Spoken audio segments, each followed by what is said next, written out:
Yo, if you have some FIFA 17 or FIFA 18 Ultimate Team coins, check out my new sponsor x3game.com. I'll leave a link in the description and use code HEYWORDS to get yourself 8% off your order. They're fast, cheap and reliable. Enjoy the video, lads. How's it going, lads, and welcome to a brand new video on my channel. Now in today's video, what I've got for you is a video about investing in players that are going to rise massively when the full game comes out. Now, if a lot of you guys don't realise already, is that players are on the rise right now. What tends to happen is players aren't at their full price when the early access comes out. Now this is Xbox really only, but for PlayStation what I'd do is I'd watch the video and I'd memorize the patterns that you're seeing and do the same on PlayStation, because usually the consoles mimic each other. Usually on PlayStation what happens is the first day the game comes out, the players are at the same prices that they are on Xbox on early access, and they usually rise at the same pattern to the same prices. Now, can you shut up? Start recording, everyone wants to make noise outside. Can you hear the birds chirping as well? It's so annoying. Anyway, so what I recommend doing is memorizing the patterns that you're seeing players rise on this video and mimic basically the same thing on PlayStation on day 1, day 2, because they usually follow the same pattern.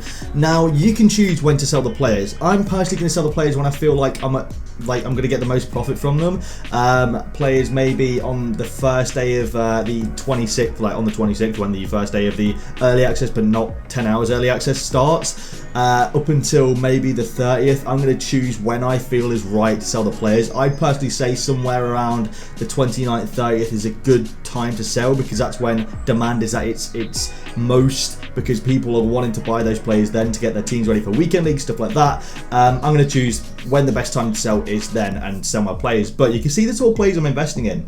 I'm going for the people that like OP, some new transfers maybe, some players that I just think are OP and people want to buy and people want to try out, like Mbappe, Lotion, Ousmane Dembele, Bailly as well. 3 very, very good investments in my opinion, because people really want to try them out. And I've got a few players as well that I'm not sort of saying in this video, but I will be live on Twitch later. If you want to go, there's a link. Actually, no, wait, I'm going live before I upload this video. Ignore that. Anyway, there are a few players that I am looking at in my transfer list as well. People like Nainggolan, people like Kante, that are, even though I packed Kante, you know, those players are going to rise massively. And we've already seen it really with Kante. I packed Kante when he had 130,000 coin by now, like the max cap, and he's already, like, it's already been up to 250k and he's settling around the 200k mark, which is why I'm glad I did not sell my Kante then.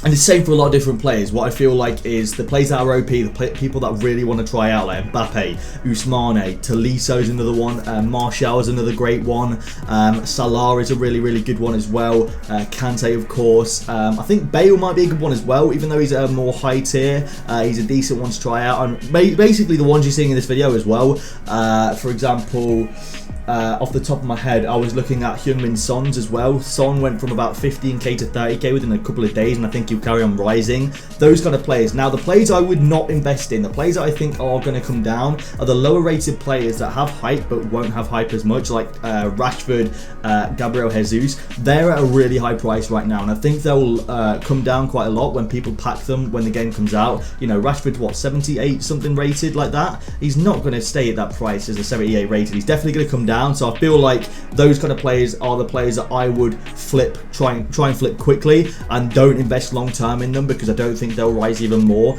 But they're the kind of players that I'm going for. Now, I'm not really saying invest in specific players here, because I don't want to, like, I don't want people to invest in certain players and maybe they lose coins, maybe they just don't follow what I've said. That happens a lot, and a lot of people don't realize that investing is your own risk, and it could not come off, but most of the time it does come off, or at least for me anyway. So I've put a few rough players in that I've invested in. Whether you want to invest in those or not is completely up to you, but they're the players I've invested in, and they're the players I think are going to rise quite a bit. If you guys did enjoy this video and you want more videos like this, leave a like down below, subscribe if you guys know I'm new around here, let me know what kind of trading videos you want to see in the future, and I'll see you lads later.